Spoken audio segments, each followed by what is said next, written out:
My name is Will and I'm the founder of Motorcycle Mastery. And in this video, I'm going to teach you how to ride a motorcycle from A to Z. We're going to learn how to shift, we're going to learn how to brake, we're going to learn basic parking lot drills such as figure eights, circles, and then once we finish all of these lessons, we're going to take it directly to the street where I teach you how to ride in a real world scenario with traffic, with busy intersections, and street survival. But the first thing we're going to start out with are basic motorcycle controls. As you can see here, if you're brand new to motorcycles, this is the ignition. This is where you put the key in. The left-hand side, we got the clutch lever. The clutch lever engages and disengages your transmission. This right here is your transmission. This right here is where you would shift with your motorcycle.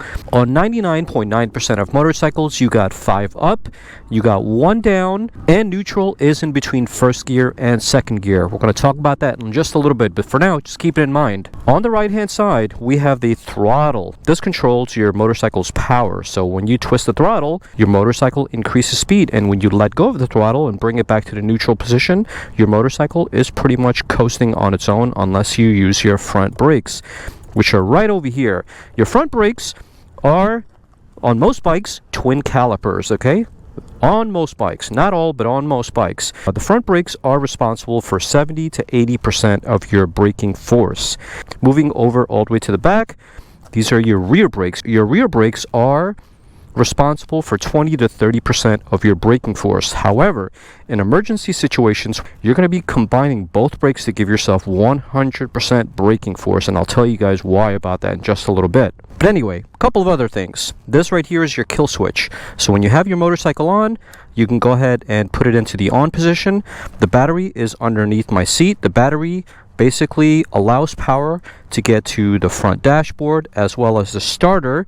And if I put my motorcycle in neutral gear, because if I start the motorcycle in first gear and I'm not holding the clutch or the brakes, it'll basically send itself, and I don't want that. So I'm going to go ahead and put my motorcycle in neutral, and this button right here starts it right up, just like this. There we go.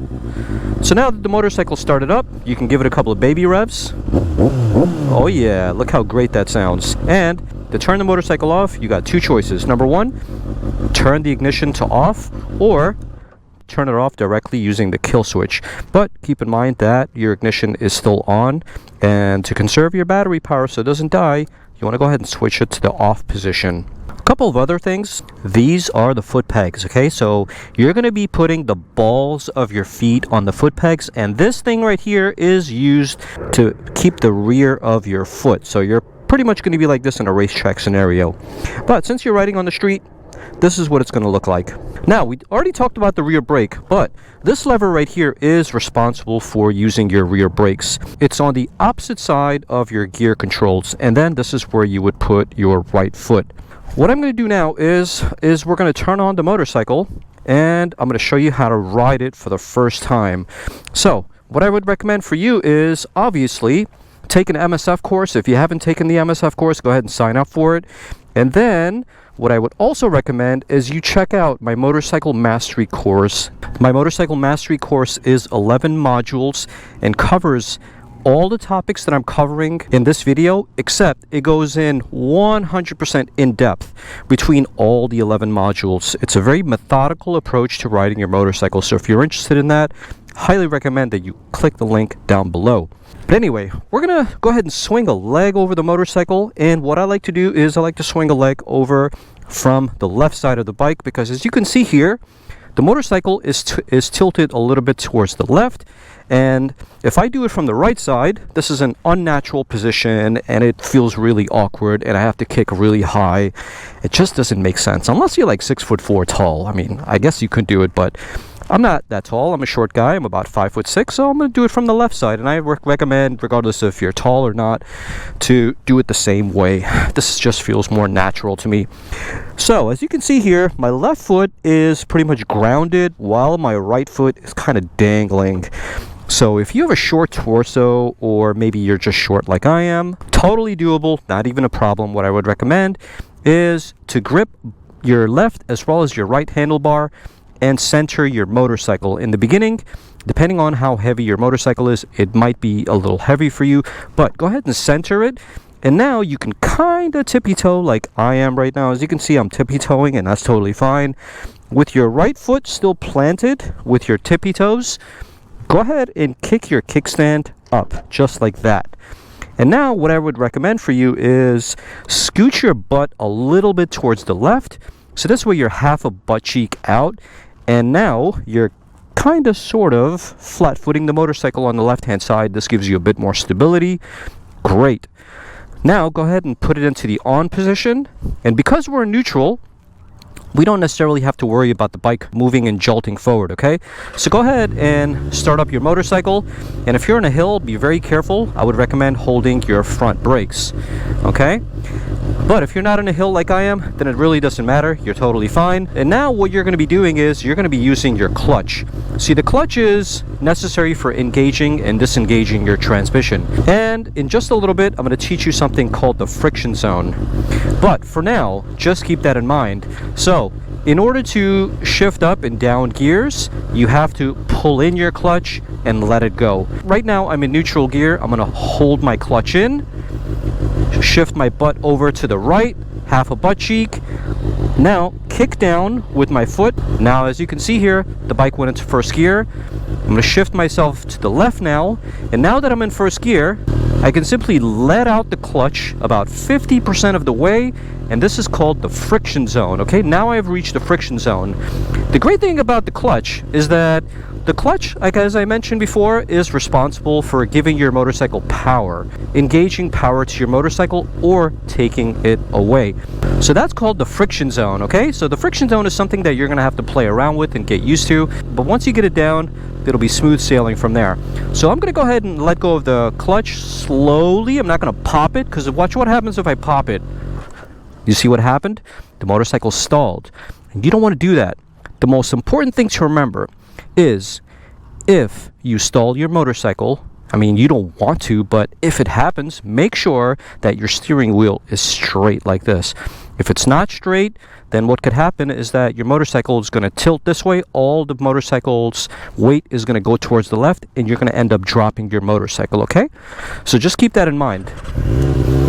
And also, when we get to the braking portion, I'm going to teach you something about making sure that your handlebar is straight as well.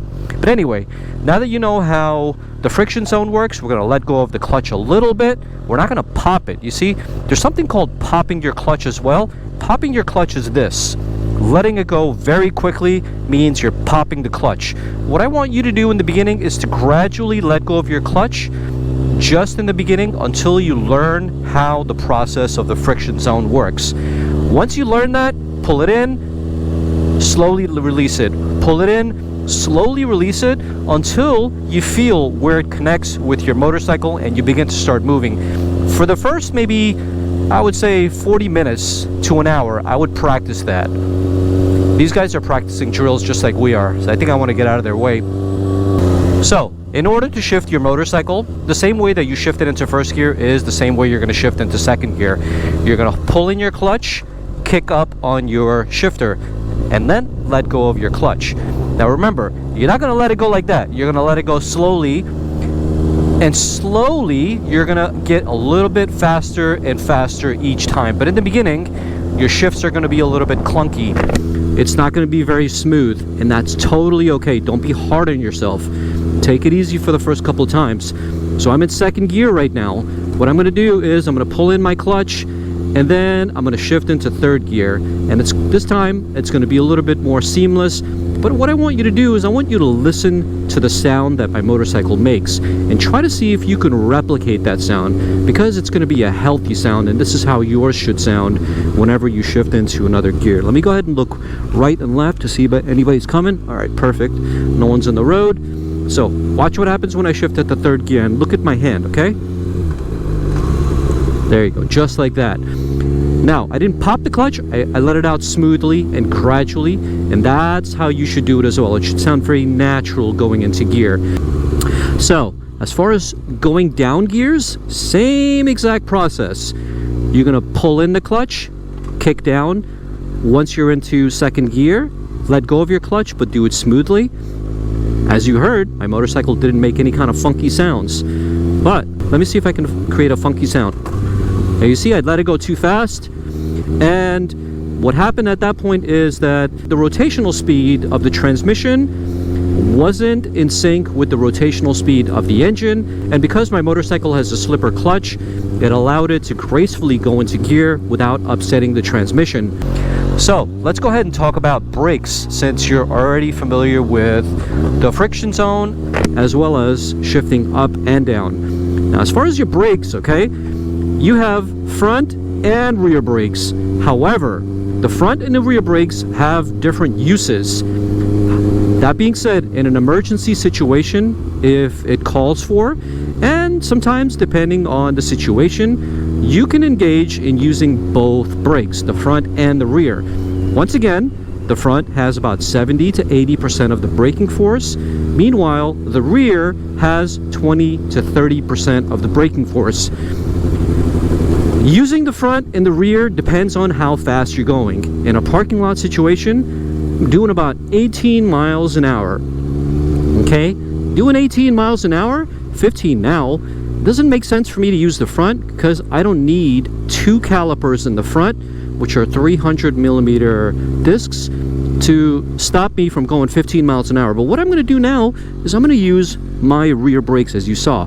Okay, so I started using my rear brakes, and the rear brakes, since they only apply 20 to 30% pressure, should be used anywhere between 10 to 15 miles an hour. If you're using your front brakes from like 50 miles per hour down to like 20, the last, I would say, 15 miles an hour to 0, transition over to using your rear brakes because it allows your motorcycle to become a little bit more stable. Now here's where it gets really dangerous when you're using your front brakes specifically and not anything else. And so here we go. I use my front brakes, perfect, but I'm going on a straight line, okay? I'm going on a straight line and I stopped at a straight line. Using your front brakes in a low speed environment, especially if you're doing tight turns or drills or whatever, becomes really, really dangerous. When you pull the brakes and your wheel is turned just a little bit, all the weight is going to transfer to the front, and because your wheel is tilted a little bit towards the left or maybe towards the right, that's the direction the motorcycle is going to follow. Because the motorcycle weighs over 400 pounds, you're not going to be able to stop that motorcycle from dropping. Dropping your motorcycle will never happen in a high-speed environment unless you're crashing into something or someone crashed into you. Dropping your motorcycle only happens when you're going slow, okay? So if you're going slow, that is the time where it's the most riskiest for you to drop your motorcycle. So be very, very careful of that. And as you can see, I'm going to slow down here, and I'm doing less than 4 miles an hour now, 0 miles an hour, and I gradually tapered it off by putting my hand on the brakes, and I brought myself to a complete stop. And you can do the same thing. Now that you learned the motorcycle controls, you learned the friction zone, you learned how to shift up and down, and you learned how to use your brakes front and rear. Now what we're going to talk about is how to do a couple of parking lot drills to make yourself a bit more comfortable, because anyone can ride a motorcycle on a straight line, but you got to practice going in circles. You got to practice doing U-turns and things of that nature. So I'm quite lucky to be inside of this parking lot, but if you don't have something like this, then I would recommend using cones. But what I'm going to do is, inside of this parking lot, I'm going to do a couple of drills, okay? So what I like to do is, I like to go in circles around this pillar here, because this kind of acts as a U-turn for me. And the way I do that is, I stick out my neck all the way to the left. Stick it out all the way to the left, and try to see if you can get your turns as tight as possible.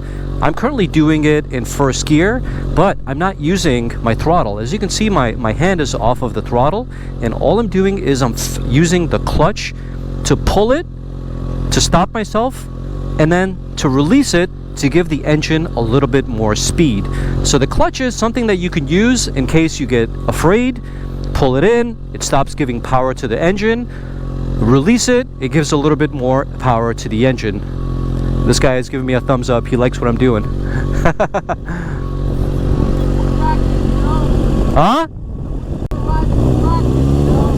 You ride? I wish more people ride, like practice more often, you know? Yeah. Riders, man, beautiful bike. Thank you. Do you ride? Yeah, I got a Gixxer 1000. Woo! Yeah. Sick, bro. Yeah, I love it. What's your name, brother? My name is Will.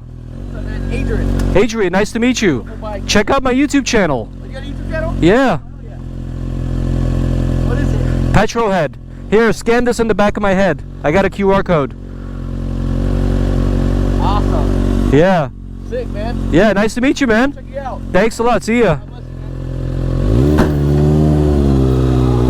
Oh, we just got a new fan. How cool is that? Yeah, so let's go back to what I was talking about. Practicing is very important. Even my man over there said he wishes more people practice. But yeah, just like this, you would go in a parking lot and you would just practice going in circles. Now I'm practicing doing U-turns. After you finish doing the circles, what you can do is you can practice figure eights. So what I'm going to do is I'm going to use this pillar here as a figure eight pillar.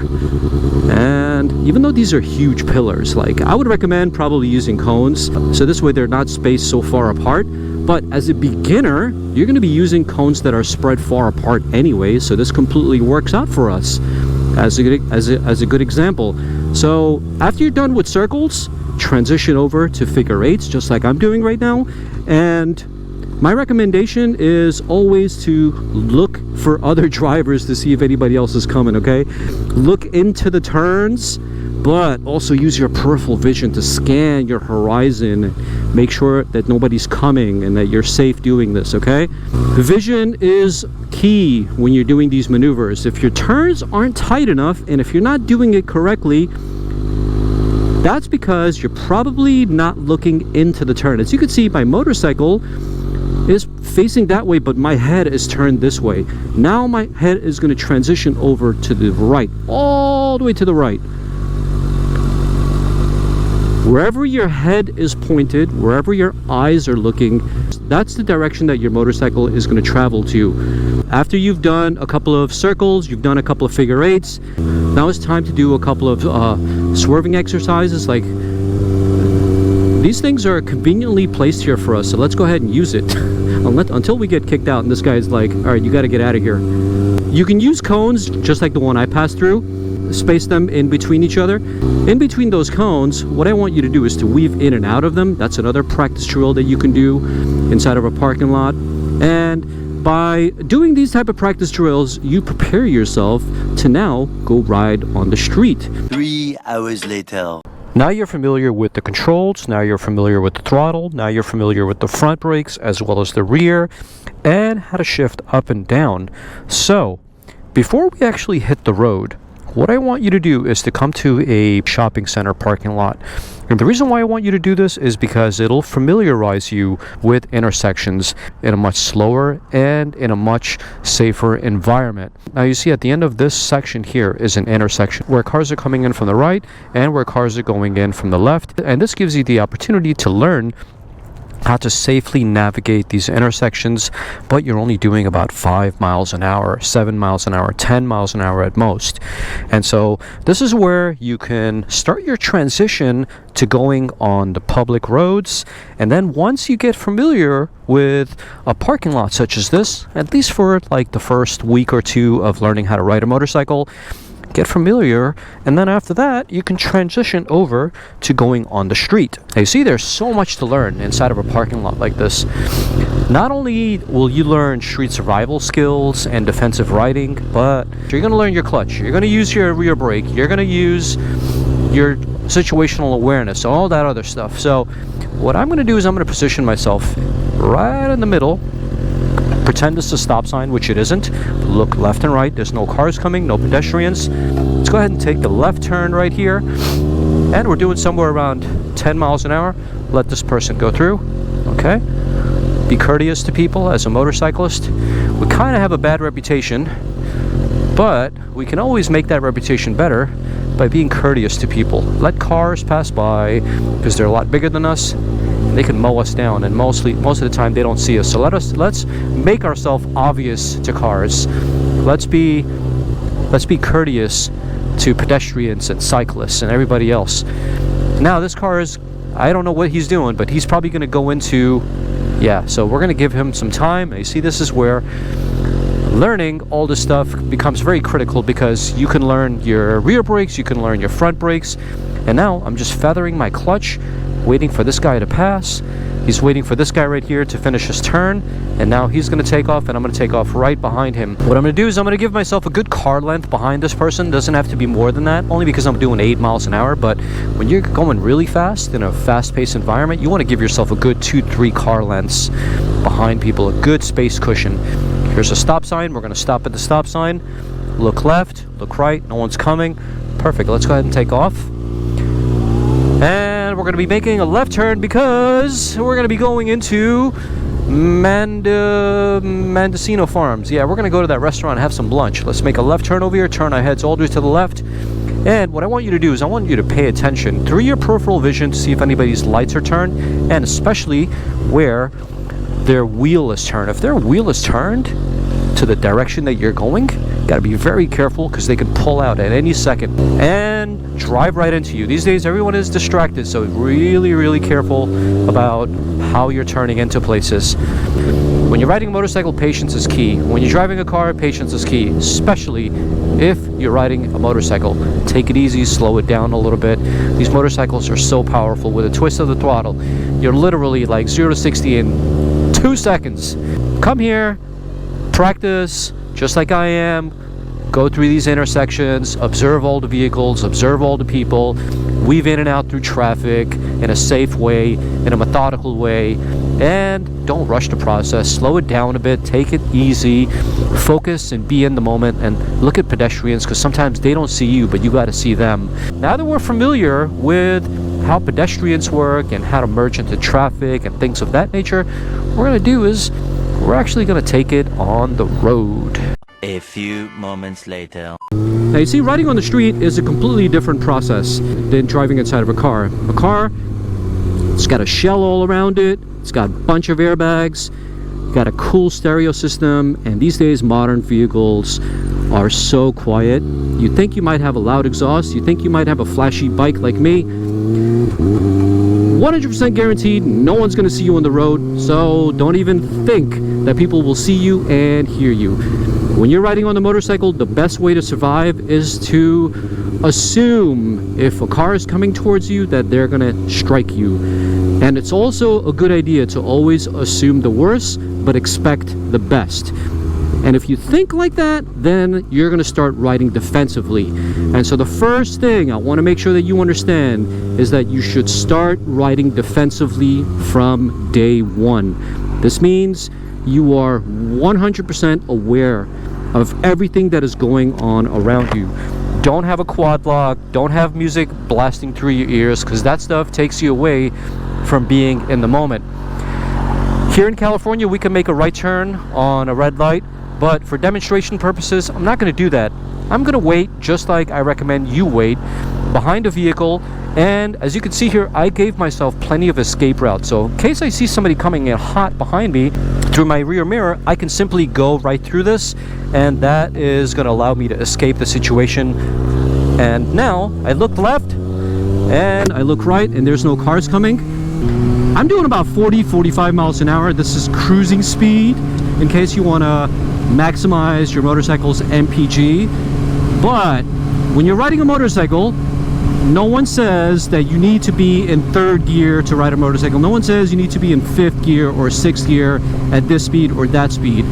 However, if you want to optimize for MPG and you don't want to ride like a reckless idiot, then what I'm about to tell you now will probably make a lot of sense. Right now I'm doing about 45 miles an hour, and the reason why I'm in 6th gear is because in the beginning you want to be higher up in the gears, because the lower you are in gears and the higher the RPMs are, the more sharp your torque is going to be, the more sharp your throttle response is going to be. The throttle response in the beginning is something that can potentially scare you a lot, and I want to make sure that you understand that you should be in the right RPM and gear ranges. But now that I'm making a right turn over here into this intersection or highway or whatever the hell this is, I'm in 4th gear and I'm doing about 31 miles an hour at 4,000 RPM. This guy thinks he's beating me. But now that it's a straight road and speeds are increasing, I'm going to kick it back up to 6th gear. But once again, there is no rule that you need to keep it at a specific RPM. After a while, you're going to figure out what works best for you. Now let's go ahead and talk about street survival. When it comes to street survival, as I mentioned, always assume the worst, so this way you can ride the most defensive.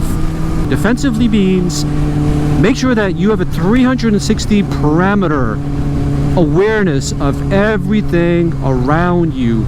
You got a car in your right lane, you got this guy in front of you, you got another car coming in a little hot behind me, simply because I'm slowing down and he's just adjusting his pace. And that's another thing, if you slow down, you're gonna have people slowing down behind you. You got to make sure that they're adjusting their speed, and if they're not, you got to quickly get out of that situation.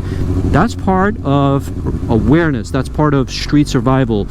And then of course you have these dangerous things here, which are called intersections. You got an intersection here, you got an intersection there. 35 to 40% of accidents happen at intersections. And that's because people are on their devices, people are listening to music, people are distracted. There's so many different reasons why people get into accidents at intersections, and most of them have to do with drivers that are just not self-aware, and riders, not just drivers, but you know, it takes two to tango. And most of the time when riders get into accidents, it's usually them getting to accidents alone by themselves. That's not a fact I just made up. That comes from the NHTSA website, which I did a video about statistics and rider statistics and all that other stuff, which you can check out in previous videos as well. But anyway, statistics aside, you got three sections in the lane where you could potentially be. You got this section here, all the way towards the left. You got the middle, and then you also have the right side. Let me allow you to guess which one is the safest area. See this lady right here? You gotta watch out for stuff like that. Using your honk, which is on your left hand side at all times, all motorcycles have it on the left, is very, very important, okay? So your honk, use it to get other drivers' attention. So yeah, going back to what I was saying before, the side of the lane that you're supposed to be on depends on the road that you're in. For this demonstration, the safest area for me is on the left hand side. Why do you think so? Because there was a clear area here for me to escape. Always give cars the right of way, because they're a lot bigger than you, they're a lot heavier than you, and most of the time they don't see you. So it's better to be safe than sorry. When it comes to riding a motorcycle, don't have any ego. If you have an ego, the ego is going to get you in trouble really quickly, because ego is tied to emotion. And one thing that does not go well with motorcycles is emotion. If you got bad emotions, just don't ride. Give it some time for the bad emotions to go away, then get back on your motorcycle and ride. It's always better to come home safe than sorry. So now we're getting into a situation where it's a little tricky. So what I'm going to do is I'm going to give this guy a lot of space. He's got about 2 car lengths. Just in case somebody comes behind me really quickly, I can dart into this lane and I can take off and escape from this situation. Every 30 seconds or so, I would look in the rearview mirror to see if anybody's coming hot behind me. I never relax until I see that somebody's on my 6, like this BMW right now. And now I can kind of sort of relax, and then my attention goes back to the front. And now the light turned, and we're going to go ahead. But just because you got the green light doesn't mean you should take off right away. Look left and right at least 2 times and then take off. Because in areas like this, we got tons of bars. And these people, sometimes they're drunk, even though it's 2 o'clock in the day. Doesn't really matter. Lots of drunk drivers, and they can simply run the red light. And unfortunately, it might end up in a really, really bad day for you. So just because you have the green light doesn't mean you should take off immediately. Make sure to scan both sides. Once again, my name is Will, and I'm the founder of Motorcycle Mastery. These tips were just a preview of what's to come in the 11 modules I put together for you guys in my full course called Motorcycle Mastery. The course is going to launch sometime in March, but in the meantime, I would highly advise that you download the guide. And until the next episode, I'll see you guys later. Peace.